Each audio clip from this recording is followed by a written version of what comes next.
Heureux de vous retrouver à nouveau dans le cadre des conférences thématiques publiques marquant la troisième édition du SAIDEL, le Salon des acteurs économiques et du développement local, qui se tient, comme vous le savez, sur les plages de Ngoye, à Kribi, le chef du département de l'océan. Plusieurs organisations interviennent pour aider les uns et les autres à construire la compréhension de la décentralisation et à identifier les acteurs qui favorisent la mise en œuvre effective de cette décentralisation dans plusieurs domaines, dans plusieurs secteurs. Celui qu'on va aborder pendant ces échanges porte sur l'électrification rurale, avec une question fondamentale: quelle est la contribution de l'électrification rurale au développement local dans notre pays? Et nous avons choisi un acteur majeur qui a fort heureusement accepté d'accompagner cette édition du SAIDEL, c'est l'Agence pour l'électrification rurale, en abrégé AER, dont les dignes représentants sont déjà installés ici pour partager avec nous, découvrir les actions, les activités, les attentes de AER, mais également répondre aux questions et aux préoccupations du public camerounais. Cette équipe, en thème de modérateur central, sera conduite par M. Ngoula Uriel. Il est directeur des énergies renouvelables, l'agent de l'électrification rurale, avec autour de lui M. Mba Besolo, qui est conseiller technique, M. Tar Daniel, qui est directeur de la coopération et des partenariats, M. Atiba Henri, qui est sous-directeur de la recherche, mobilisation et programmation des financements, mais également M. Nonga Joseph, qui est chef service de la promotion et vulgarisation des énergies renouvelables. Pendant des échanges, ces intervenants pourront, chacun, dans le domaine qu'ils concernent, donner quelques lumières, quelques informations relativement aux questions soulevées sur ce plateau, mais également par le public. Je vais présenter M. Ngoula Uriel, M. le directeur des énergies renouvelables. Merci d'avoir accepté de participer à ces échanges. Bienvenue. Merci, c'est tout un honneur pour nous. Alors, dites-nous en quelques mots, AER, c'est quoi? AER, c'est l'agence de l'électrification rurale qui s'occupe de la promotion et du développement de l'électrification rurale sur toute l'étendue du territoire national. Alors, nous avons plusieurs acteurs au Cameroun qui interviennent dans le secteur de l'électricité ou l'électrification. On peut les citer: EDC, Eneo, Sonatrel et consorts. AER se situe où? C'est un régulateur, c'est un producteur, c'est un distributeur? AER se situe effectivement dans la zone rurale. Il y a effectivement plusieurs opérateurs, comme vous le dites, qui gravitent autour de la question, mais chacun dans son domaine de définition. Les frontières sont bien tracées. Nous, les sectoriels, on sait exactement qui fait quoi. Est-ce que vous pensez que le Camerounais d'Abou Madjali sait où se trouve la frontière entre vous et les autres? C'est justement pour que tous les Camerounais soient au courant de toutes ces frontières que nous sommes ici. Et nous multiplions un ensemble d'actions sur le territoire national pour pouvoir partager notre vision, pour pouvoir se faire connaître par tous les Camerounais. Alors, si on présente AER, l'agent de l'électrification rurale, et l'ARCEL, qui fait quoi entre vous et l'ARCEL? L'ARCEL, c'est effectivement le régulateur. Du secteur. C'est le régulateur du secteur, c'est ça. C'est votre régulateur à vous aussi? C'est le régulateur de tout le secteur de l'électricité. D'accord. Merci, M. Ngoula. On aura le temps d'aborder la thématique centrale, qui est la contribution de l'électrification rurale au développement local. On va le faire après le passage de nos partenaires. Sous le haut patronage de Monsieur le gouverneur de la région du Sud, la communauté urbaine de Kribi invite les acteurs économiques, les collectivités territoriales décentralisées, les partenaires au développement et les populations à la 3e édition du Salon des acteurs économiques et du développement local, SAIDEL, sous le thème État, collectivités territoriales décentralisées, secteur privé et développement local, du 19 au 26 octobre 2024 à Kribi. Profitez du carnaval des régions, des rencontres économiques, d'une exposition au bord de l'océan Atlantique pour valoriser vos territoires et leur savoir-faire. Pour participer, Contactez le cabinet événementiel Mon Communicateur au 620 23 42 92 au 620 00 21 95. Salon des acteurs économiques et du développement local. Ensemble vers l'émergence. Dans un monde où l'aventure vous appelle, il existe un lieu où vos rêves de voyage, de détente, de sport, de communion deviennent réalité. Bienvenue au complexe Bagofit Sun City, le site touristique ultime situé dans le département du Haut-Nyang, entre Ayos et Abongbang. Vous trouverez des chambres et suites d'un confort unique, d'une salle de conférence équipée, modulable et un espace gastronomique. Pour votre forme, un parcours naturel tracé pour vos promenades ou jogging. Et des espaces de jeu sont aménagés pour vous. Ayant pour particularité d'être un site écologique, Bagofit Sun City est une fierté touristique camerounaise. Pour toute réservation, contactez-nous au +237 653 34 77 39 ou +237 698 63 15 77. Email bagofitsuncity@yahoo.com. Bagofit Sun City, un séjour paisible.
Comment ne pas saluer comme cela se doit la communauté urbaine de Douala et ces magnifiques images de cette grande ville en mutation permanente.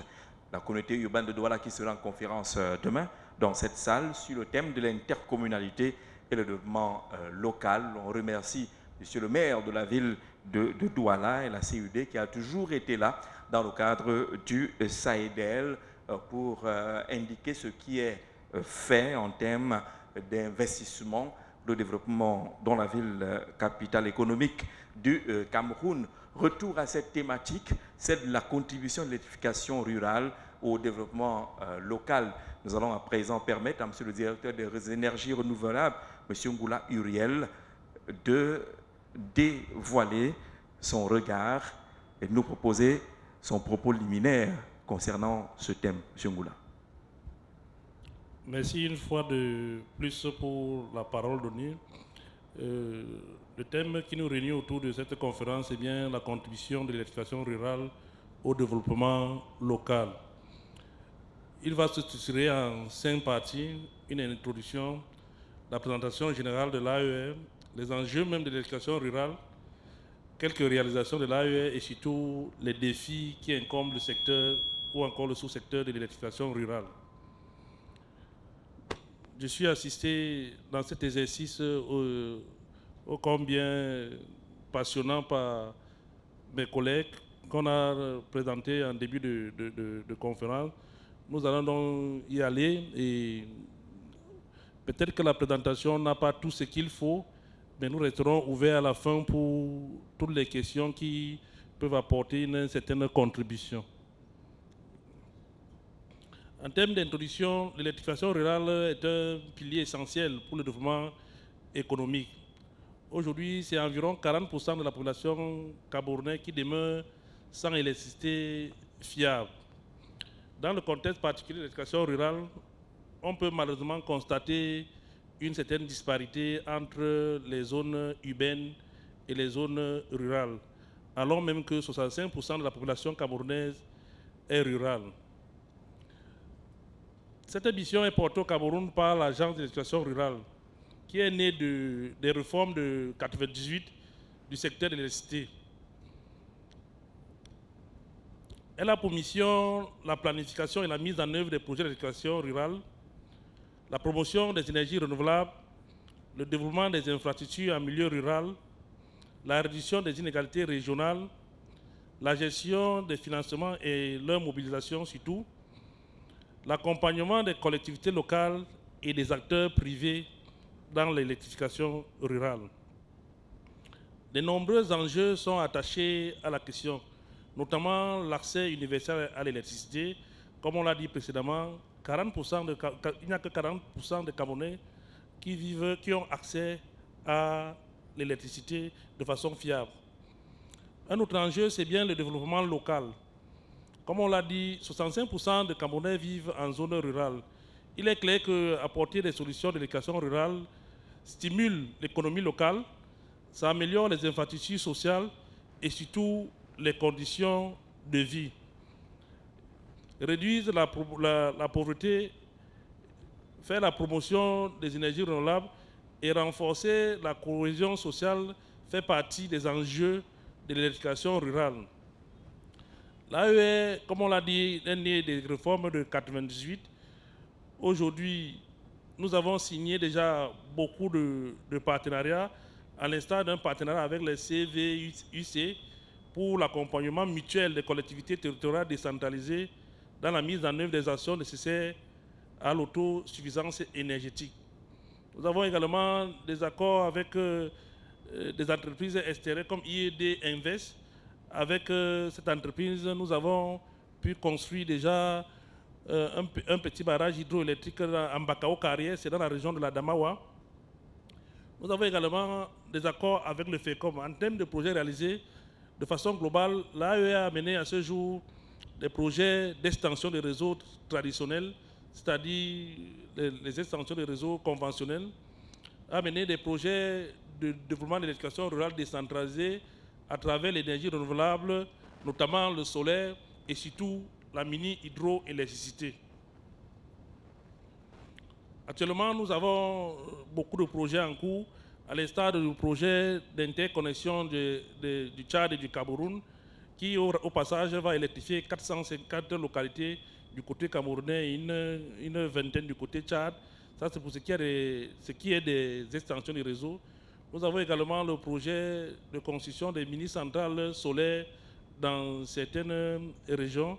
Nous avons 87 qui sont en cours de finalisation et presque 60 qui seront lancés dans les prochains jours. Nous avons le projet de l'électrification rurale par système solaire et d'éclairage dans 11 localités au nord du pays, dans 9 régions. Nous avons surtout l'exploitation et la modernisation de 350 centrales déjà construites dans le cadre du projet de Huawei. Pour ce qui est de ce projet, par exemple, dans la région du Sud, sur les 350 centrales solaires, nous avons 44 avec 9 qui sont dans le département de l'océan. Les 87 localités en cours, nous avons 6 dans le département de l'océan. Nous mettons également un accent très particulier sur la formation et la sensibilisation des populations locales parce que il nous est donné de constater que tant que les populations locales ne s'approprient pas des projets, les projets pour la plupart sont voués à l'échec. Il n'est pas rare de trouver dans certaines localités où nous avons pu faire des extensions des réseaux, mais dans lesquels malheureusement personne ne s'est connecté au réseau. Ou encore, les localités dans lesquelles nous apportons des solutions de l'éducation rurale et nous sommes victimes des actes de vandalisme qui nous ramènent toujours vers l'arrière. Donc il est important pour nous de mettre un point d'honneur sur la formation des locaux. Parce que, voyez-vous, pour la maintenance d'une centrale, il est parfois possible qu'une centrale, après un coup de tonnerre, se mette en position off. Vous voyez comment parfois il est difficile de déplacer un technicien qui vient de Yaoundé pour aller enclencher un disjoncteur à Lolodorf ou bien je ne sais trop où ailleurs. Donc il est important pour nous, nous mettons un accent très particulier sur la formation des locaux. En termes de défis, le sous-secteur de l'éducation rurale fait face à un certain nombre de défis, notamment le coût élevé des infrastructures. Pour le coût élevé des infrastructures, l'État, à travers des mesures incitatives, est arrivé aujourd'hui à exonérer de droits de douane tous les équipements qui entrent dans la construction d'un projet d'éducation rurale.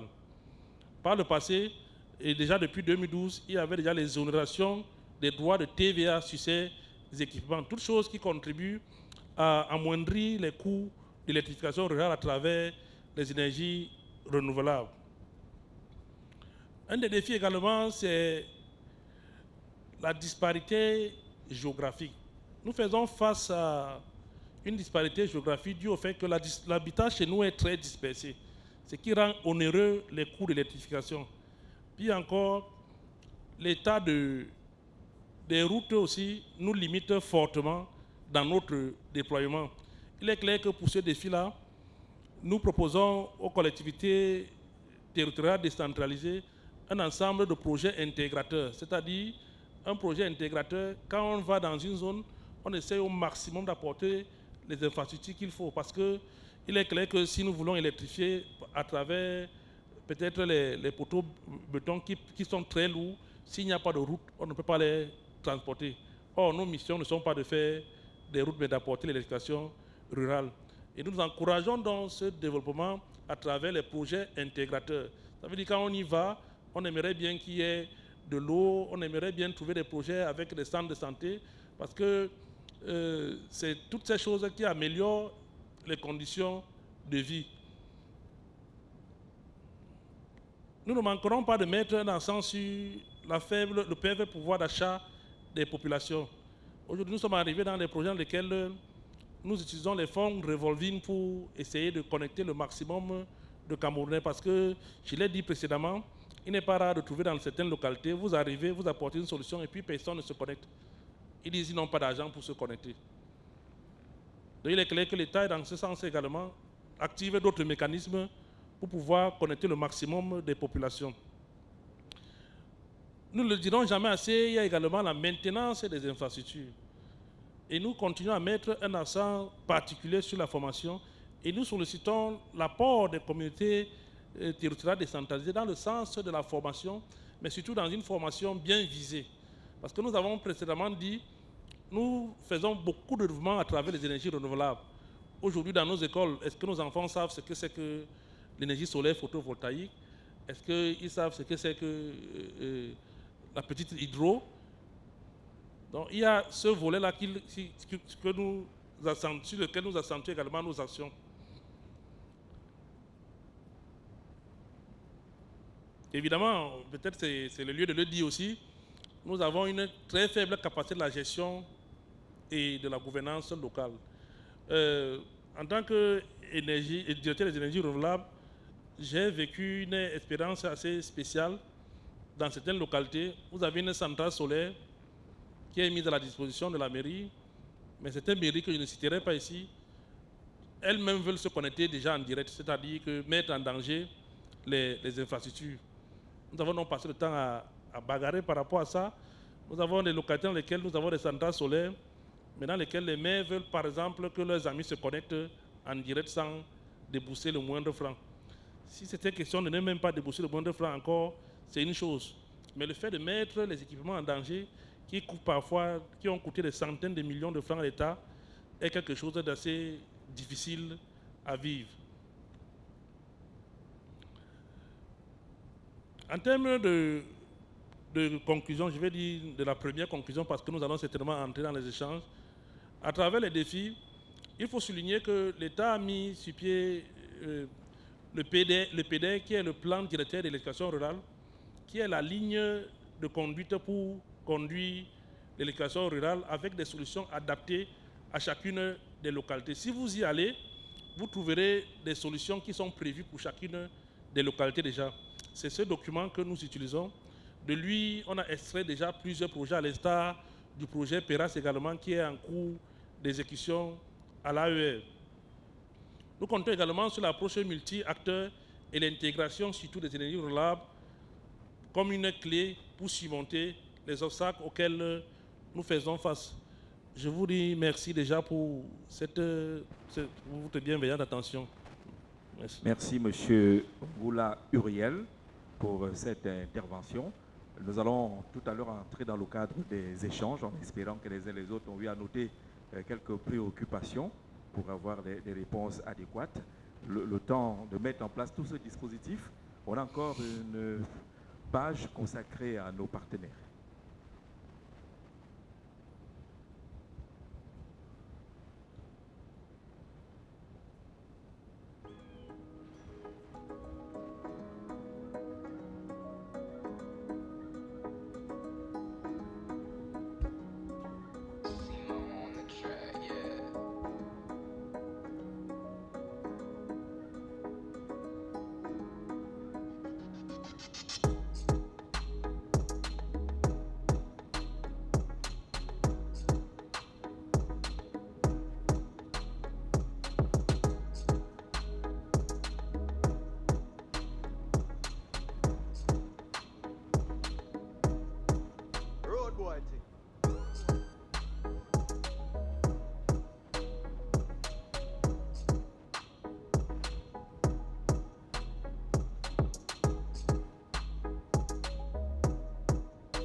Situé en plein cœur de la cité balnéaire de Kribi, le complexe hôtelier 4 étoiles en classe internationale Copacabana Beach est un espace hôtelier de rêve qui allie confort, plaisir et sécurité. Orienté face à l'océan Atlantique avec un accès privilégié à la plage, le Copacabana Beach Hotel dispose pour vos activités ludiques et professionnelles 90 chambres et suites luxueuses, une salle de fitness entièrement équipée, une salle de réception, un espace pour vos rendez-vous d'affaires et un restaurant au bord de l'océan Atlantique. Pour toute réservation, bien vouloir nous contacter au +237 655 55 51 22 ou visiter notre site web www.copacabanabeachkribi.cm. Copacabana Beach Hotel, le cadre idéal.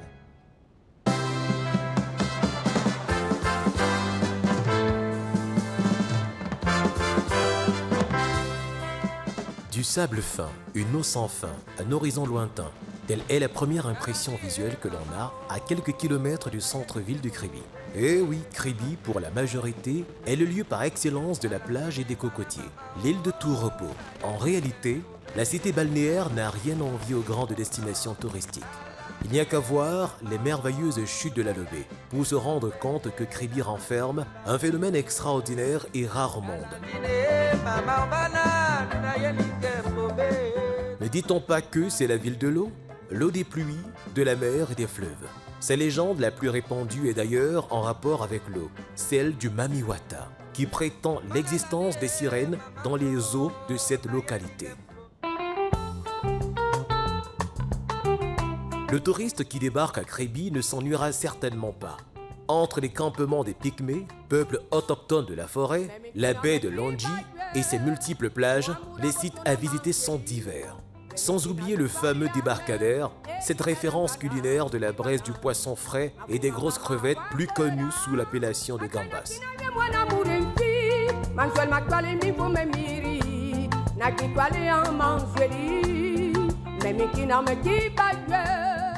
Mais Kribi n'est pas qu'une ville d'opportunités touristiques. Ce chef-lieu du département de l'Océan, situé dans la région du Sud Cameroun, regorge également d'infrastructures de renom, véritable source de développement économique du pays. Dans ce chapitre, le PAC, le port autonome de Kribi, se taille une place de choix. Construit sur une superficie de 26 000 hectares, le port en eau profonde de Kribi permet de désengorger le port de Douala. À côté de ce joyau infrastructurel, nous pouvons également citer la centrale de gaz de Kribi, qui est la première centrale du pays et dont la sous-région a fonctionné au gaz naturel. Elle est aussi le premier producteur indépendant d'électricité du pays, devant la centrale électrique de Dibamba. Depuis le temps que l'on s'est connu. Avec le développement de la plateforme industrielle portuaire, Kribi se veut être une ville cosmopolite qui s'ouvrira davantage au monde, grâce notamment à l'extension du secteur touristique vers de nouvelles composantes, à savoir industrielles, sportives, médicales ou encore écologiques. Pour tout dire, Kribi est le futur pôle de développement du Cameroun.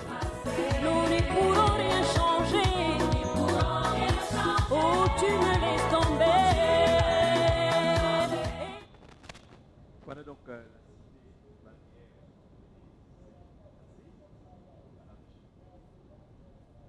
avoir les micros en marche au niveau de la régie, qu'on puisse poursuivre.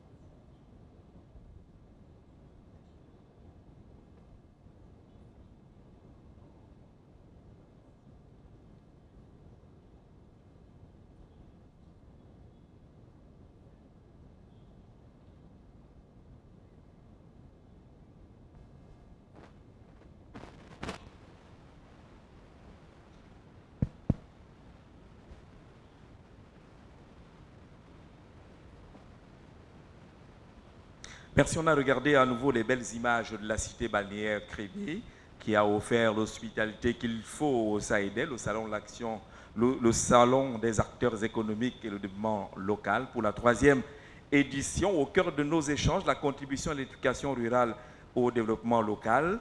Monsieur Ngoula, Monsieur Mba Besolo, Monsieur Ntak, Monsieur Ateba, Monsieur Nonga. Pourquoi on a l'impression que l'agence d'éducation rurale n'est pas connue du grand public camerounais? C'est juste une impression, on se trompe? Monsieur Ngoula? Bon, comme vous l'avez dit, c'est juste une impression, puisque l'agence d'éducation rurale est effectivement sur le terrain et conduit un certain nombre d'actions qui contribuent de façon assez sérieuse à l'émergence du Cameroun. Donc, l'AE est connue? L'AE est très bien connue, d'ailleurs, nous sommes ici. Est-ce qu'on est d'accord avec cela au niveau du public? L'agence d'éducation rurale, vous en savez quelque chose, vous aurez la possibilité de réagir tout à l'heure. Est-ce qu'on dira que c'est une agence de l'éducation rurale spécialisée sur le solaire? Vous ne faites que du solaire? Nous ne faisons pas que du solaire, mais nous faisons dans toutes les solutions adaptées à chacune des localités. Nous avons cité, par exemple, les extensions des réseaux conventionnels. Nous avons également cité c'est ce que vous êtes censé faire ou c'est ce que vous faites? C'est ce que nous faisons. Il y a des cas précis, des exemples? Des cas précis d'extension des réseaux? Oui. Bien évidemment, je vous ai dit que nous sommes en train de conduire actuellement le projet PERAS, qui est un projet d'éducation par extension réseau de près de 137 localités. 137 localités. Je signale que vos collaborateurs peuvent avoir des éléments de réponse. On vous a entendu parler tout à l'heure d'une possibilité d'extension vers le Tchad. Et le Camerounais qui vous écoute dit, mais tiens, nous vivons des délestages au quotidien, mais eux, ils veulent déjà satisfaire le Tchad. Comment vous le faites? Bon, déjà, comment on le fait? Vous savez que c'est d'autres questions, mais le Tchad reste un pays frère. Dans le cadre de l'extension des réseaux de transport entre le Cameroun et le Tchad, les deux pays ont trouvé bon de ne pas survoler les localités effectivement délaissées par les réseaux de transport, mais de prendre en considération toutes les localités du Cameroun dans un corridor de 25 km de part et d'autre, au départ de Nachtigal jusqu'à Bongo au Tchad. Ça va être fait. C'est en cours. D'accord. Question du public. Une hôtesse va prendre le micro de M. Ngoula. Pendant ce temps, il va certainement prendre son stylo, son calepin pour noter des questions. On va prendre une première vague de 3 questions. Allez-y, madame. Merci de me donner la parole. Je suis Zobo, épouse Tabi Marie-Henriette, rapporteur général du SAGO. Alors, si je vous ai bien suivi, vous avez dit que l'AE encourage des projets, comment vous les avez appelés? Intégrateurs, voilà. Et vous avez dit qu'il serait difficile pour vous d'amener l'électricité dans un village où la route est très mauvaise, par exemple. Je ne sais pas si j'ai bien suivi. Vous allez peut-être me corriger. Alors, nous avons des mauvaises routes partout, même dans les grandes villes, à l'intérieur des grandes villes, entre les grandes villes. Et maintenant, pour amener l'électricité dans les villages, il serait difficile de porter les poteaux en béton, par exemple. Moi, je voudrais savoir comment est-ce que vous permettez donc au projet d'être intégrateur pour que dans les villages, il y ait de l'électricité. Vous venez de dire que vous avez 137 projets. Peut-être que c'est beaucoup, parce qu'on dit 137. Il y a combien de localités? Et je pense qu'il y en a des milliers. Qu'il y en a des milliers, s'il vous plaît. Et comment est-ce que vous faites véritablement pour amener l'électricité dans les villages? Parce que déjà, nous avons des problèmes d'électricité dans les villes et il est souhaitable que dans les villages, il y ait de l'électricité parce que le monde aujourd'hui est un grand village. Alors, je pense que votre mission est très lourde. Je voudrais savoir sur quel équilibre vous jouez pour que véritablement, dans les villages, nous ayons de l'électricité parce que c'est important. Autant nous sommes dans les villes, autant nous avons des villages. Et nous aimerons que lorsque nous arrivons dans nos villages, qu'on ne dorme pas à 18 heures comme les poulets. Je vous remercie. Merci, madame. Juste derrière vous. Voilà. Merci beaucoup pour la parole donnée. Je voudrais déjà dire merci à M. Ngoula. Je vais avouer que cet exposé m'a fait découvrir l'AER.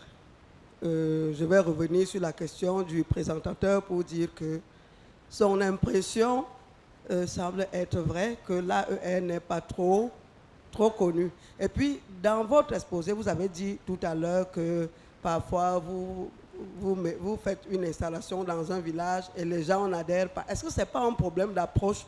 Parce que nous avons des habitudes.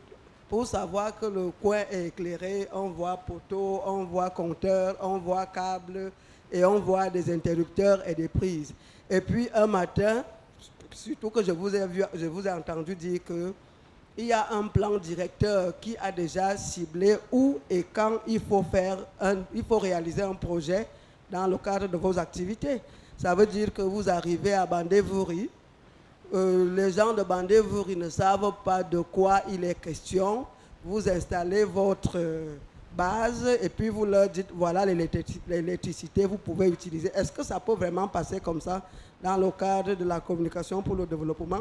On se dit qu'il faut impliquer le bénéficiaire d'un projet de développement et en l'impliquant, il comprend mieux et puis il adhère. Voilà, c'est ce que je voulais dire principalement. Merci beaucoup. Merci madame. Y a-t-il une autre question? Oui, madame le maire, juste devant vous.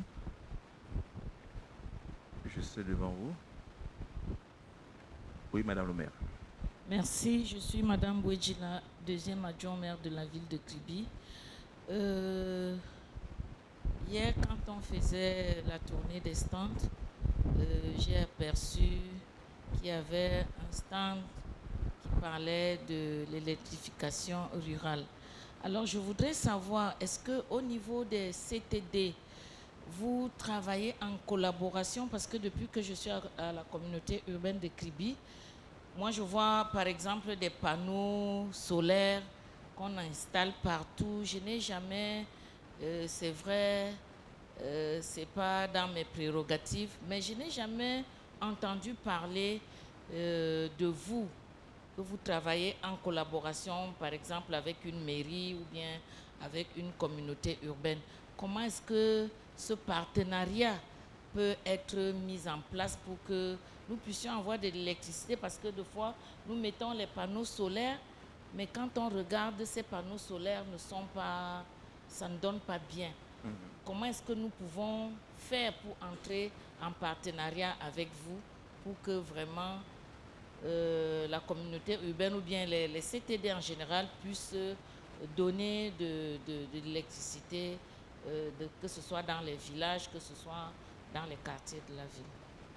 Merci madame le maire. Question pratique, vous allez retourner le micro à M. Ngoula et ses collaborateurs. Comment les CTD peuvent faire pour rentrer en contact avec vous, bénéficier de ce partenariat? Parce qu'il leur arrive de solliciter des technologies qui ne donnent pas. Vous avez des lampadaires, on voit beaucoup de poteaux et des lampadaires accrochés dessus, mais la qualité, la satisfaction n'y est pas. Quelle est votre approche lorsque vous mettez vos installations? Est-ce que vous le faites en partenariat avec les communautés ou alors à Yaoundé, vous avez déjà votre plan, vous désignez un village au hasard et ce village est surpris de vous voir arriver? Quelle est l'approche que vous utilisez justement pour résumer un peu les trois interventions et vous donner la possibilité de donner les réponses? Merci une fois de plus. Je vais intervenir sur... On a trois questions. Monsieur Nonga va revenir sur le projet PERAS. Je vous ai parlé tout à l'heure, parce qu'il y a une question qui est revenue sur comment on fait pour les difficultés qu'on rencontre. Effectivement, il y a des difficultés, mais on ne s'arrête pas quand il y a des difficultés. Nous disons simplement que c'est difficile, mais quand nous arrivons quelque part là où il n'y a pas de route, le terrain impose la manœuvre. Nous finissons par trouver des solutions. Il n'est pas rare de trouver des villages dans lesquels les gens ont porté des poteaux sur les épaules pour amener sur certaines distances. Donc M. Nonga va nous donner plus de détails sur le projet PERAS, parce que la question est revenue de savoir si c'est les choses qui se font. Nous allons donc vous dire que c'est les choses qui se font et que des financements prêts. Je pense que j'ai évoqué tout à l'heure le chiffre de 137. Il s'agit simplement d'un lot. Sinon, le projet concerne près de 700 localités qui sont en cours. Et le projet, il est en cours. Sur la question de savoir si l'AE est connue et fait participer la population locale, nous l'avons dit, si nous rencontrons des difficultés avec certaines, il faut reconnaître également qu'il y a d'autres qui participent au projet de l'électrification rurale. Nous comptons plusieurs localités aujourd'hui dans lesquelles elles-mêmes ont mis sur pied des comités, les comités pour l'électrification rurale. Un comité local, par exemple, qui surveille les équipements, qui signale les pannes. Ce n'est pas dans toutes les localités qu'on a ces problèmes. Pour l'éclairage public, il faut le dire, nous avons évoqué un problème de formation. La réalité, c'est que comme les panneaux solaires sont bon marché, tout le monde arrive au marché et les prend et les installe. En matière de technologie, chacune des solutions qu'on applique a un but précis. L'éclairage public est tout un art. Mais quand vous prenez les panneaux solaires qui ne sont pas adaptés, qui ne sont pas bien dimensionnés, il est clair qu'après un certain temps, ces panneaux ne fonctionnent plus. Je vais vous prendre pour exemple, le panneau solaire qui fonctionne forcément à Kribi n'est pas le même qu'on doit mettre à Garoua. Même si la rue, par exemple, est éclairée à la même largeur. La question de l'éclairage public est liée non seulement parce que vous avez également évoqué le problème d'efficacité.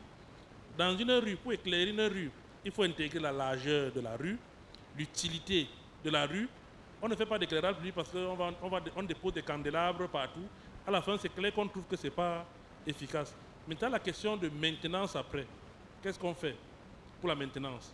Et donc, c'est dans ce cadre que nous avons un partenariat sur lequel le directeur TAR va revenir avec les CVUT pour encadrer un certain nombre d'actions parce que, à la fin, les financements qui sont mis en œuvre, que ce soit par l'AER, que ce soit par les communautés, c'est bien les fonds publics. C'est la même caisse. Il est donc lieu de fédérer nos efforts pour pouvoir préserver ces financements et les rendre plus utiles. Je ne sais pas, je vais commencer par le conseiller technique qui peut avoir... Monsieur le conseiller technique, quelques éléments pour compléter ces réponses sur ces différentes questions. Merci, monsieur le modérateur, de me passer la parole. Je voudrais d'abord revenir sur vos préoccupations et apporter la contribution à ce que M. Ngoula a déjà dit, le directeur des énergies renouvelables, parlant de la présence effective de l'AER sur le terrain. C'est une question qui revient presque chaque fois. Donc, il faut dire que, bon, voici donc un cadre. Et l'État a toujours amélioré des cadres comme ceci. Mais curieusement, au sortir d'ici, des personnes qui étaient supposées en principe être là pour bénéficier des apports de l'État, parfois ne sont pas là et sont donc en train de se plaindre quelque temps après, ce qui est dommage. Parce que, faut-il vous le dire, le directeur des énergies renouvelables l'a bien dit, l'agence d'électrification rurale existe depuis 1998. 1998. C'est une loi qui crée l'agence d'électrification rurale. Cette loi libéralise le secteur de l'électricité. Alors, depuis ce temps, l'AER a même déjà été réaménagée, si bien qu'actuellement, le décret que j'ai sous les yeux, le décret du chef de l'État de 2022, le 4 mars 2022, confère effectivement à l'agence d'électrification rurale, comme Madame le maire a posé la question, confère à l'agence d'électrification rurale le devoir de, je lis, collecter les informations relatives aux diverses opportunités d'investissement dans le domaine de l'électrification rurale et les diffuser auprès des milieux intéressés, notamment les collectivités territoriales décentralisées. C'est le rôle de l'AER. En plus de cela, en matière de développement de l'électrification rurale, l'État demande effectivement aussi à l'AER d'accompagner les collectivités territoriales dans l'élaboration des plans et projets d'électrification rurale. C'est écrit, c'est clairement dit. C'est donc dire qu'actuellement, nous sommes effectivement en train d'évoluer dans tous ces sens-là. Les options techniques, comme le directeur l'a dit, ils vont continuer à en parler, le projet PERAS, ainsi que la direction de la coopération et des partenariats, ainsi que la mobilisation des financements. Il s'agit des enjeux, mais je voudrais, avant de leur passer la parole, vous dire que, tout comme la décentralisation, l'électrification en général et l'électrification rurale en particulier, c'est un processus. Et avec l'électricité, les choses sont un peu plus complexes. Il faudrait être bien accompagné par l'expert qui est l'agence d'électrification rurale. Merci. Merci. Pour découvrir que le cadre est suffisamment défini par les textes et lois de la République et le pont, le partenariat est bien défini avec les collectivités territoriales décentralisées. Nous allons dans les aspects techniques de ces questions qui ont été posées par le public tout à l'heure. Je pense que le micro est au niveau des experts. Oui, élément de réponse. Merci. Avant de passer la parole à M. Nonga, je voudrais bien préciser quelque chose. Quand on dit, par exemple, que l'AR, on a parlé, par exemple, des extensions des réseaux. Avec la loi de 98, en fait, c'était Eneo qui devait couvrir le territoire national. Or, Eneo, c'est une entreprise privée. L'entreprise privée ne travaille pas pour rien, il faut les bénéfices. C'est dans ce sens que l'État avait donc décidé de créer l'agence de l'électrification rurale. Et dans ce cas, on a donc les zones urbaines, on a des zones périurbaines et on a la zone rurale. Dans la zone rurale, c'est là où l'AR se déploie. Et quand l'AR se déploie, vous savez donc que les zones rurales, il n'y a pas d'argent. Donc l'État met beaucoup d'argent pour mettre aussi les populations rurales dans le même confort que ceux qui vivent en ville. Parce qu'il n'est pas normal qu'en ville, les gens aient l'électricité, alors que dans les zones rurales, des population rurale n'est pas électrifiée. Encore à la lampe tempête. Merci. Voilà. Et de l'autre côté, lorsqu'on vous a parlé des extensions des réseaux, parce que Eneo, lorsqu'il fait, par exemple, l'électricité, ils arrivent à un niveau où ils ne peuvent pas continuer du côté de la zone rurale. Et maintenant, l'AR doit donc trouver les moyens pour prendre là où Eneo a laissé pour continuer avec le réseau. C'est ce qu'on appelle, ils font donc l'extension des réseaux de ce côté-là. Et quand on vous a parlé également du fonds revolving, le fonds revolving intervient là où le courant passe. C'est-à-dire que lorsqu'on a fait l'extension des réseaux, les villages qui sont là, des populations qui n'ont pas de moyens, vont donc appeler le fonds revolving. Vous vous inscrivez pour 1000 francs seulement. Et là maintenant, pour être donc branché, on essaie donc d'évaluer. Si un ménage, pour qu'il ait le courant, il faut qu'il ait par exemple à débourser 80 000 et qu'il ne peut pas avoir ces 80 000 parce qu'ils sont donc inscrits dans le fonds revolving où ils donnent 1000 francs.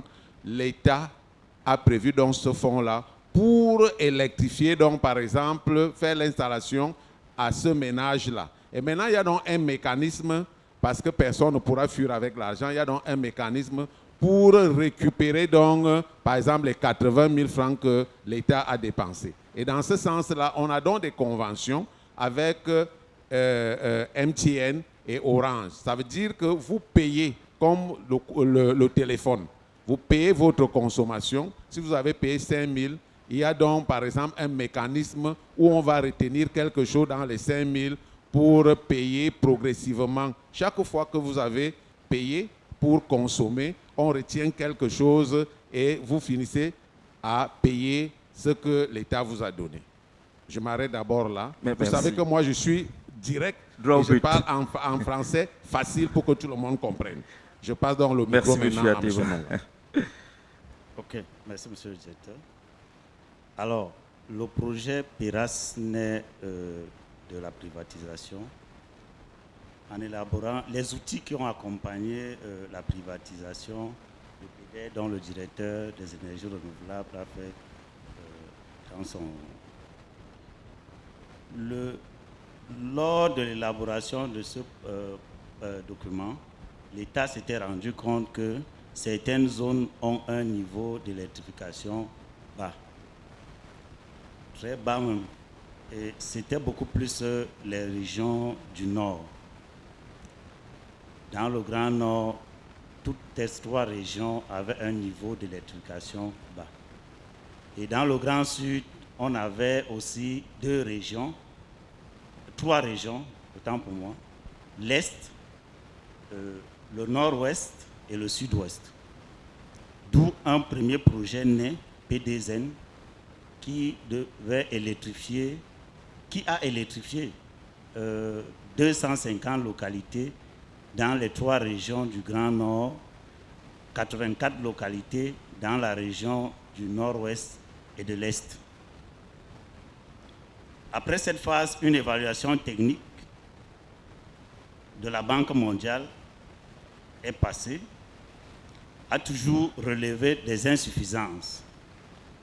Et le projet PIRAS a été mis sur pied, qui couvre les mêmes régions, mais avec un niveau de financement plus élevé. C'est-à-dire, dans le Grand Nord, nous aurons 583 localités à électrifier, parmi lesquelles l'extrême nord, qui pose un problème plus accentué, va bénéficier de 385 localités. Dans la région de l'Est, où les travaux sont en cours, M. Jean Zarzé peut le témoigner, Domekan est en train d'être électrifié. Je tends l'oreille. Merci. Nous aurons 84 localités électrifiées d'ici 3 mois dans cette zone. Dans la région du Nord-Ouest, nous aurons 67 localités. Dans la région du Sud-Ouest, nous aurons 25 localités. Les autres régions ne sont pas oubliées. D'autres mécanismes sont en train d'être mis sur pied pour essayer de relancer aussi le niveau de l'électrification.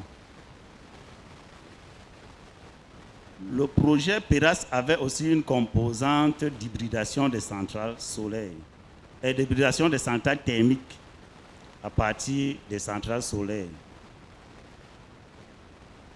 À ce jour, nous avons déjà hybridé 2 centrales dans l'est du Cameroun.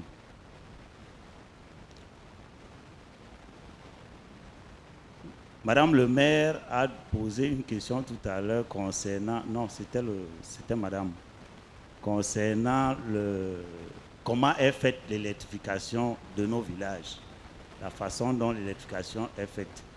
Nous ne nous asseyons pas à Yaoundé pour choisir une localité quelconque à électrifier. C'est vrai, le PDR est là, c'est une planification nationale, mais les projets partent aussi des communes pour remonter vers l'agence d'électrification rurale.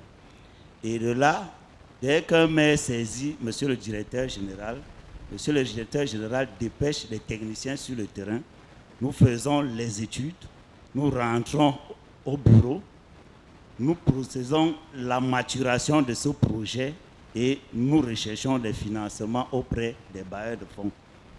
C'est vrai, c'est l'étape de la maturation qui prend un peu de temps, parce que là, la loi, un décret du Premier ministre ressort une liasse documentaire à fournir. Et quand plusieurs administrations doivent intervenir sur un dossier, nous connaissons comment c'est parfois les gros étranglements de gauche à droite.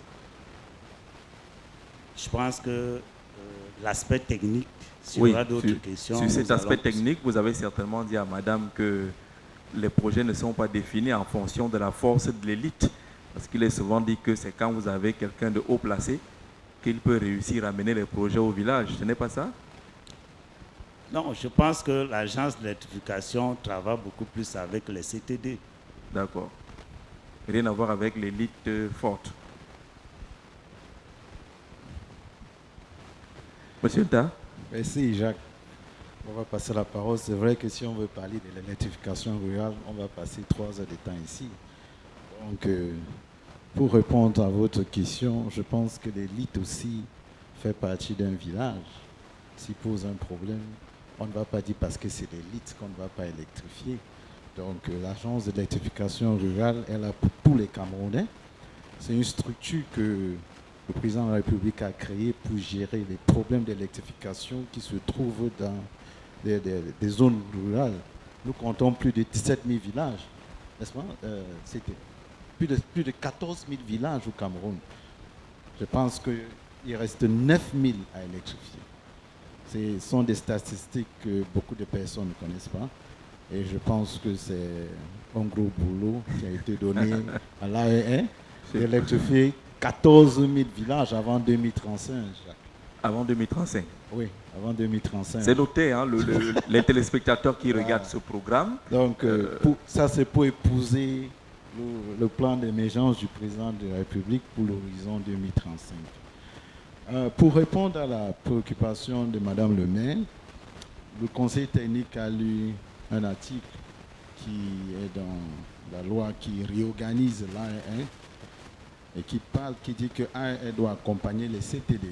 Dans cet aspect, dans ce cadre, nous avons déjà signé cette année un accord de partenariat avec les CVUC. Ça fait déjà 2 ou 3 mois. Là, on va les accompagner, c'est-à-dire toutes les CTD, les collectivités territoriales décentralisées, dans les différentes études, les recherches de financement et les développements des projets qui se trouvent dans les zones. Nous sommes en cours de signature de protocoles d'accord avec les présidents des conseils régionaux. Nous avons travaillé avec tous les 10 régions. Et je pense que nous sommes en train de finaliser cet aspect. Juste pour vous dire que AER, vraiment, sur la bannière du directeur général, veut toucher vraiment c'est-à-dire vers entrer là où les autres ne peuvent pas entrer pour pouvoir électrifier ces zones. C'est pour cela que nous assistons toujours à ces forums qui sont toujours créés. On était au SAGO, on est à Promote, nous sommes au SAIDEL aujourd'hui. C'est la deuxième fois qu'on assiste pour rendre visible l'AE1 et pour aussi pallier à ces situations d'électrification. Donc l'AE se situe à Yaoundé, c'est-à-dire le siège est à Yaoundé, à Bastous. Vous pouvez prendre nos contacts. Si vous avez des difficultés, nous vous invitons à venir vers nous et nous allons vous apporter les solutions dans ce domaine. Il y a les antennes, évidemment. Il y a les antennes. Nous avons les antennes centre-sud qui se trouvent à Konolinga. Nous avons les antennes qui couvrent tout le Grand Nord, qui se trouve à Garoua. Nous avons l'antenne qui couvre le littoral sud-ouest, qui se trouve à Boya. Et nous avons l'antenne de l'ouest et du nord-ouest, qui se trouve au nord-ouest. Donc, je puis vous assurer, Jacques, que nous sommes sur le territoire national et nous faisons tout pour arranger cette situation. Mais vous avez anticipé sur les questions de communication pour plus de visibilité, de proximité également, puisqu'on en a besoin au niveau des collectivités territoriales décentralisées. Les coordonnées vont certainement être données à ceux qui vont se rendre à votre stand tout à l'heure et les différentes plateformes de communication pour découvrir davantage l'agence d'électrification rurale afin qu'on ne se dise plus que si on n'est pas fort, on va rester dans le noir dans nos villages. On est encore 9000 villages à attendre l'électrification. On espère que d'ici 2035, ce sera fait, l'agence d'électrification rurale. Maintenant, quelle peut être la frontière que vous faites? J'ai entendu parler du projet Huawei. Certaines localités ont bénéficié d'un projet qui n'était pas forcément identifié au niveau de ces localités. Et on leur dit aujourd'hui, puisqu'il n'y a plus de batteries, le cas de Doumentan, par exemple, il faut aller à l'AER et non pas chercher où se trouve Huawei. Quelques problèmes sont notés comme ça sur l'ensemble du territoire national. Des centrales photovoltaïques sont à l'arrêt, faute de batteries, et attendent des réponses de AER. Vous êtes au courant de ces difficultés? Alors, nous sommes au courant des difficultés. Il faut déjà se dire que les centrales qui sont dans les localités nous appartiennent. C'est des centrales qui appartiennent à l'État. Pour le cas de Doumentan, si nous n'avons pas programmé le remplacement des batteries, c'est justement parce que Doumentan est dans le projet PERAS où l'interconnexion est en train de se faire actuellement. Entre Doumé et Doumentan. Oui, le projet PERAS. Maintenant, si vous allez un peu plus loin dans la même zone auprès de Doumentan, vous avez par exemple un Vondouma, où dans cette localité, nous avons pratiquement remplacé toutes les anciennes batteries qui étaient de l'ancienne technologie et nous les avons ramenées à la nouvelle technologie. Si aujourd'hui nous n'avons pas encore mis en service, c'est juste une question de temps. Et ce remplacement se fait pour cette série-là dans 36 localités. Et cette année, l'État a mis des financements en place encore. Et nous avons passé un marché pour remplacer ces batteries dans 55 nouvelles localités. 55. On leur dira, oui, une dernière préoccupation, très rapidement. Donnez le micro, monsieur, ou à madame. Très rapidement, AER a choisi de s'ouvrir et ne repousse pas les questions. On va prendre cette dernière. Déjà, bon après-midi et merci pour la parole. Moi, c'est Eyango Sam. Je suis docker à Kribi Conteneur Terminal. Ma question est pour les patrons de l'AER, l'avenir du Cameroun. Déjà, merci pour votre présence. J'aimerais savoir, vous avez beaucoup plus souligné les collectivités territoriales. Qu'en est-il des particuliers entrepreneurs et porteurs de projets? Je prends un exemple concret. Un investisseur qui a des partenaires sur qui il attend un financement, mais qui ont besoin d'une assurance sur la disponibilité de l'énergie sur le site où le projet va être réalisé. Pour AER, quelle est la note de fiabilité d'accompagnement de cet investisseur? Sur quelle note vous notez-vous? Pour que cet investisseur rassure à ses investisseurs, pour que cet entrepreneur, autant pour moi, rassure à ses investisseurs que bon, j'ai AER, je vous garantis qu'à ce délai, on aura de l'énergie, on pourra lancer notre projet pour atteindre la productivité qu'on veut à tel moment donné en fonction des ressources qu'on aura dépensées. Voilà ma question et ma préoccupation. Merci beaucoup.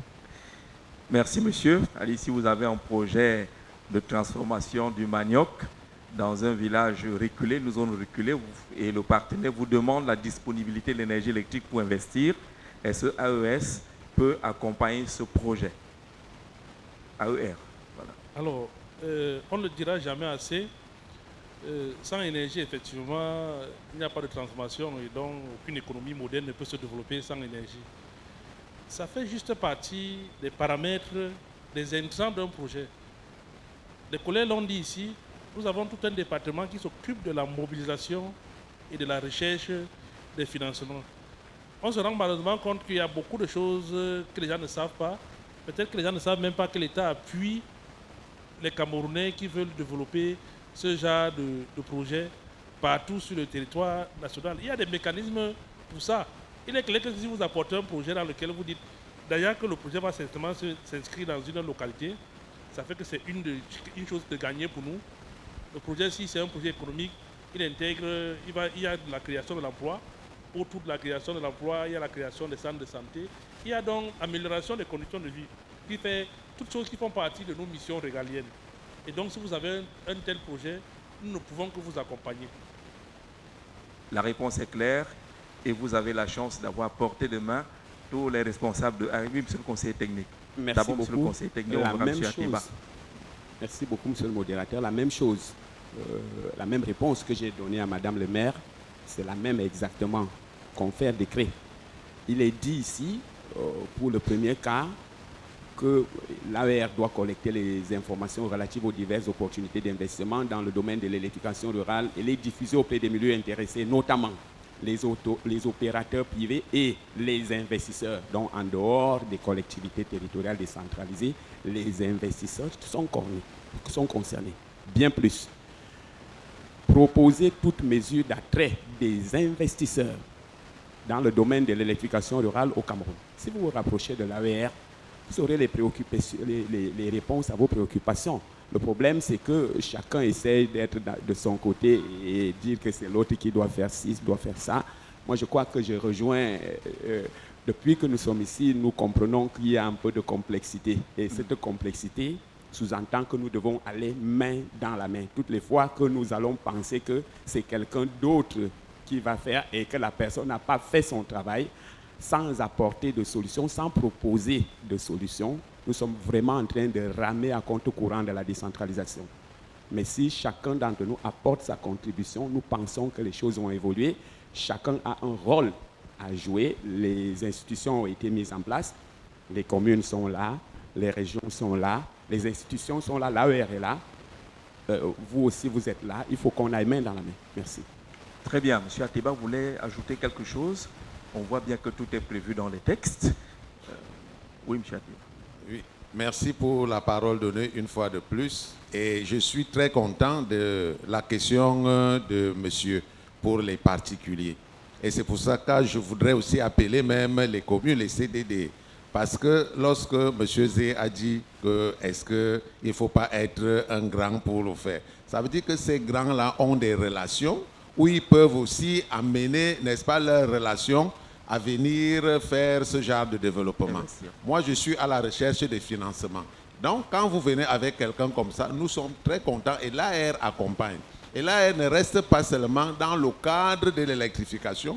À côté de l'électrification, il y a même aussi le développement. Votre partenaire peut venir, on l'accompagne sur le plan des études et autres. Et puis maintenant, il va construire et il va même utiliser, n'est-ce pas, ces installations et autres. Nous signons des conventions et autres. Et ça fait que dans votre village, par exemple, s'il y a beaucoup de manioc, on peut voir dans quelle mesure, avec cette électricité, avec cet acteur, on peut encore passer au développement, même la transformation, n'est-ce pas, de ce manioc et autres. Nous avons un cas comme ça avec EDF actuellement, où nous allons faire l'électrification rurale dans la zone de tête d'éléphant. Et ce sera d'abord un projet pilote où on va associer d'autres localités à Batouri et autres pour essayer de voir comment ça peut se passer, comment ça peut prendre avec le développement. Donc les initiatives de ce genre, nous les encourageons parce que l'État ne peut pas tout faire. C'est ce qu'on disait ce matin, l'État ne peut pas tout faire. Maintenant, si nous avons aussi des particuliers qui viennent dans le sens du développement, nous les attendons à bras ouverts et je crois qu'avec ça, vraiment, personne ne pourra plus dire que l'électricité. Et puis, pour revenir à la question de madame, vous avez dit tout à l'heure qu'il y a, par exemple, il n'y a pas les routes, et ainsi de suite. Vous savez que moi, j'aime le langage de la vérité. Tout le monde doit faire son travail. Parce que si l'AR doit électrifier et que nous avons les routes, vraiment, on ne devrait même plus se plaindre pour l'électrification rurale. Mais il y a des cas où l'AR est obligé à un moment donné de se substituer à ceux qui font les routes quand nous avons déjà les poteaux en béton qui pèsent. Et puis maintenant, on trouve que la route est inaccessible. Nos agents sont obligés parfois de creuser la route pour faire passer le véhicule. Vous voyez que là, ça devient très compliqué. Donc si chacun fait son travail, nous devons nous occuper de l'électrification rurale, que les gens qui doivent faire les routes fassent aussi les routes pour que les CDT, les communes peuvent aussi vraiment nous aider dans ce sens-là. Parce que lorsque nous parlions des 15% le matin, vous voyez que si l'État a donné cet argent-là, ça permet aussi d'entretenir les routes et l'AR viendra aussi facilement pour électrifier. L'État ne peut pas tout faire, mais l'État a tout prévu, si on s'en tient à ce qui est dit dans les textes. Madame, vous voulez discuter ma minute de conclusion avec moi? Juste 30 secondes? Alors on va être gentil parce que c'est AER qui est gentil. Vous voyez les belles couleurs qu'ils ont. C'est une entreprise citoyenne. Voilà. Voilà, je ne me suis pas présentée tout à l'heure. Je suis Suzanne Jana, je suis journaliste. Je voulais dire, on a découvert qu'il y a autant de facilité à prendre au niveau de l'AER. Comment on saisit l'AER déjà en tant qu'individu et puis en tant que collectivité territoriale décentralisée? Parce que vous êtes à Yaoundé, si moi je suis à Bandévour et à Kribi, je fais comment, qu'est-ce qu'il faut faire, qu'est-ce qu'il faut prévoir? C'est tout ce que je voudrais savoir, merci. D'accord, ça va me permettre de chuter. C'est vrai que M. Nta avait déjà donné quelques éléments de réponse. Il va revenir dessus. Comment vous saisir? Comment saisir AER? Ce sera pour sortir, M. Ngoula. D'accord. L'AER est un établissement public à caractère technique situé à Yaoundé, au quartier Bastos, notamment à la rue du Rotary. Nous sommes en face du temple du Rotary. Vous pouvez également checker ça vous pouvez regarder ça sur Google. Maintenant, nous avons au niveau de notre stand des flyers qui vous donnent toute l'adresse, tous les contacts. Donc vous avez tout, vous visitez notre stand, on va vous donner tous les éléments qui vous permettent de nous joindre ou bien de nous adresser des correspondances. Merci M. Ngoula, merci M. Mbabe Solo, M. Ntak, M. Ateba, M. Nonga. Merci à vous tous et grandement merci à M. le directeur général de l'agence d'électrification rurale qui a permis que AER reçoit des nôtres aujourd'hui et qui a toujours été là lors des grands forats et autres salons pour faire passer les messages de la disponibilité et des solutions trouvées par les pouvoirs publics pour régler la question de l'électrification rurale avec d'autres éléments qui ont été présentés aujourd'hui grandement. On vous dit merci et rappelons aux uns et aux autres que les conférences publiques vont se poursuivre demain à 10 h. La première conférence portera sur la jeunesse et le développement local et ayant comme principal intervenant le professeur Mathias Eric Oona Ngini demain à 10 h. La seconde conférence sera celle de la communauté urbaine de Douala sur l'intercommunalité et le développement local. Nous aurons également la possibilité en troisième conférence de suivre le port autonome de Kribi qui nous parlera de la plateforme portuaire de Kribi et son impact sur l'économie locale. C'est des rendez-vous clés à ne pas manquer pour la journée du mercredi 23 octobre ici au Saïdel à Kribi. Merci au public, merci aux téléspectateurs d'avoir regardé à partir de la maison.